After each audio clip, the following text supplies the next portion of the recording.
Saya loncat, teman Indonesia saya yang masih 15 tahun ikut loncat. Ketika saya loncat, saya bayangkan saya akan mati. Tapi saya hidup. Kalau meninggal di laut kemudian? Kemudian itu kalau tidak tahu orang itu buang di laut. Dibuang di laut? Dibuang di laut. Separah-parahnya itu sampai saya harus dibawa ke rumah sakit untuk menjahit kepala saya.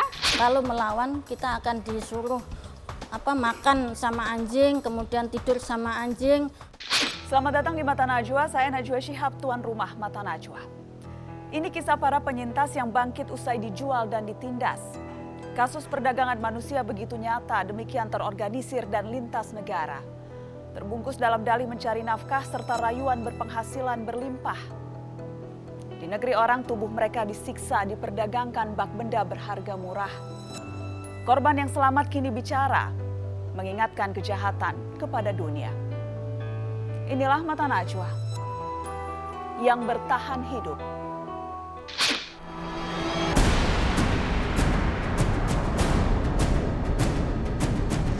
An advocate, a survivor of human trafficking, and the founder of Mentari, a non-profit organization.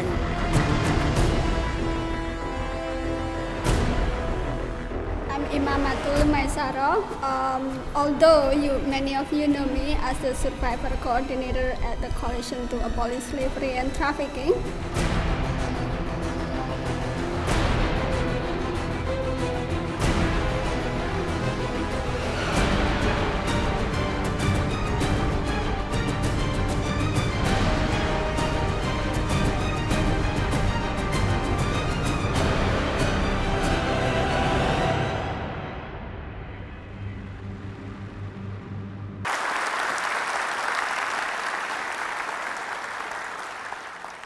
Dia pernah ditipu agen pencari kerja yang menjebloskannya ke dunia prostitusi di Amerika.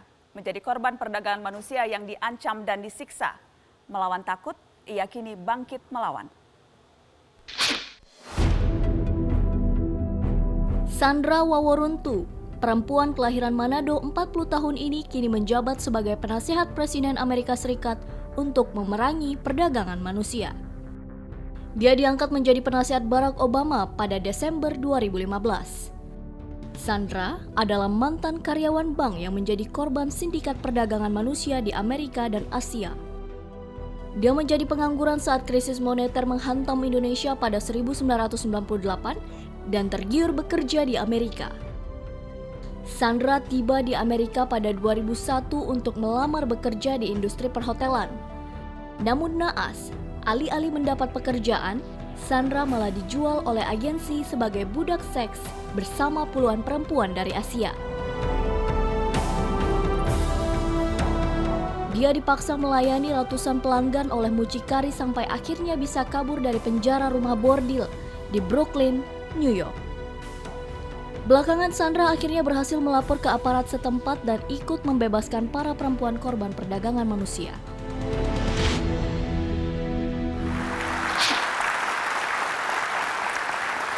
Telah hadir di studio Mata Najwa, Sandra Waworuntu, penyintas kasus perdagangan manusia. Mbak Sandra, selamat malam. Terima kasih sudah hadir. Selamat malam, Mbak Nana. Senang Anda bisa hadir di Mata Najwa malam hari ini. Saya ingin langsung, Mbak, ketika akhirnya menginjakan kaki di Amerika, di bandara, sudah mencium hal yang tidak beres belum? Pada awal mulanya tidak, sebab ada yang menyebut saya dengan foto saya, jadi saya percaya ya bahwa ini yang menyebut akan membawa saya ke Chicago untuk bekerja di hotel. Waktu itu Anda dijanjikan bekerja di hotel? Iya. Sebagai? Pelayan di restoran. Oke. Kenyataannya saya dibawa ke suatu tempat, saya lihat ada pertukaran uang, tapi saya tidak tahu apa itu. Jadi saya hanya melihat apa ini bisnis di sini ya, tapi saya sudah melihat sesuatu yang sepertinya ganjil.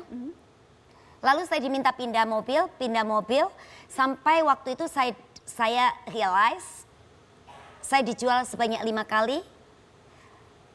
Pada saat kedatangan saya, selang waktu hanya beberapa jam saja. Berpindah tangan sampai 5 kali? Iya. Terakhir Anda di tangan siapa, Mbak?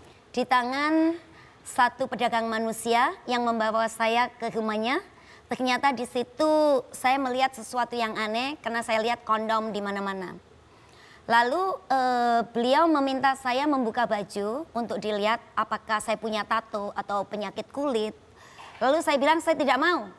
Tiba-tiba dia mengeluarkan pistol, ditodongkan ke kepala saya.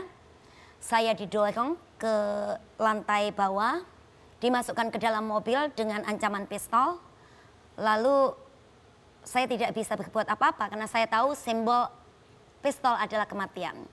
Lalu saya dibawa ke suatu tempat sesudah perjalanan 10-15 menit. Ternyata dia mengetok pintu itu dan mengatakan, "Mama Sang, a new girl." Semacam germonya begitu? Iya. Di rumah bordil, Anda dibawa ke rumah bordil? Iya, saya waktu itu masih bingung. Sesudah saya masuk, saya lihat ada satpam yang mengancam saya dengan baseball bat. Lalu ketika itu saya lihat ada anak kecil yang mungkin 12-13 tahun yang sedang dipukuli dan saya tidak bisa melihat lagi mukanya seperti apa. Jadi waktu itu saya bingung, takut, tapi saya tidak bisa melawan. Karena yang saya ingat anak saya mesti pulang.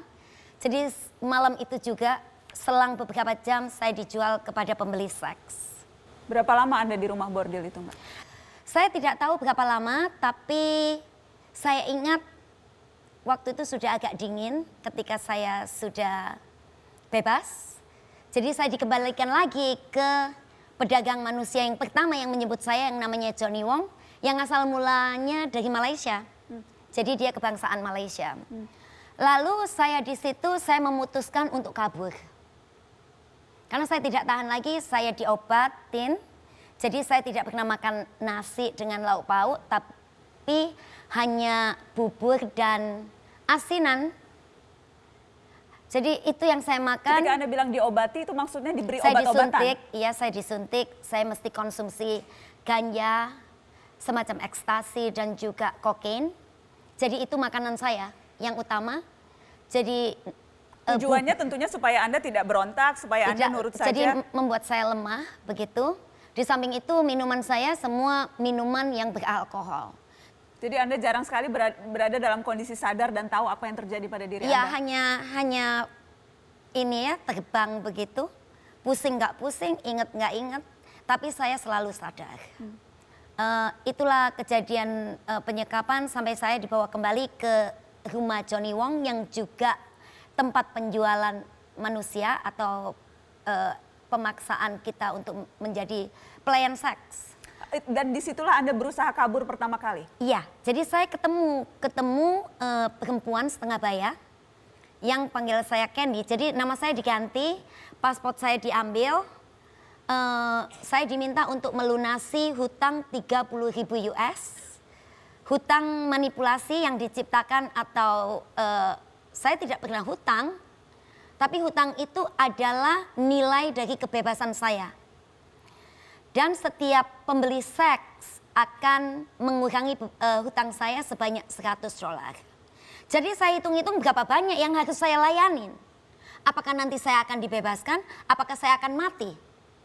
Lalu di situ saya mulai berpikir bagaimana saya bisa lolos. Saya mencoba lolos lewat jendela, nggak sampai di tanah saya naik lagi ke atas. Lalu saya mau mencoba lagi kabur, pistol di belakang saya. Jadi sulit sekali waktu itu, tapi malam itu juga ketika saya dibawa ke Brooklyn, pedagang manusia itu semua tidur karena tengah malam, sepi waktu itu. Tiba-tiba saya ke kamar mandi, saya lihat ada jendela kecil. Jendela kecil, lalu nggak ada obengnya Mbak Nana, nggak ada pisau di sana. Jadi saya pakai sendok, saya kikis-kikis, garpu saya kikis-kikis, sehingga jendela itu kebuka. Saya dari wastafel itu melihat ke bawah, kok tinggi ya? Kalau saya loncat saya mati, kalau nggak loncat saya menderita. Mana yang enak? Mati aja lah begitu. Anda sudah berpikir apapun pokoknya harus kabur? Harus kabur. Saya loncat, teman Indonesia saya yang masih 15 tahun ikut loncat. Ketika saya loncat, saya bayangkan saya akan mati. Tapi saya hidup. Itu seperti keajaiban. seperti bukan saya. Lalu kita lari, tapi saya memandang ke atas, ke jendela itu. Saya lihat banyak sekali teman-teman yang di dalam itu tidak bisa keluar. Saya melihat di dalam itu seperti neraka ya. Saya bisa berada di luar, saya hanya melambaikan tangan, saya akan datang. Kamu tunggu saya. Selama menjadi pengemis, tinggal di bus, tinggal di kereta bawah tanah, sulit. Tapi saya tidak putus asa.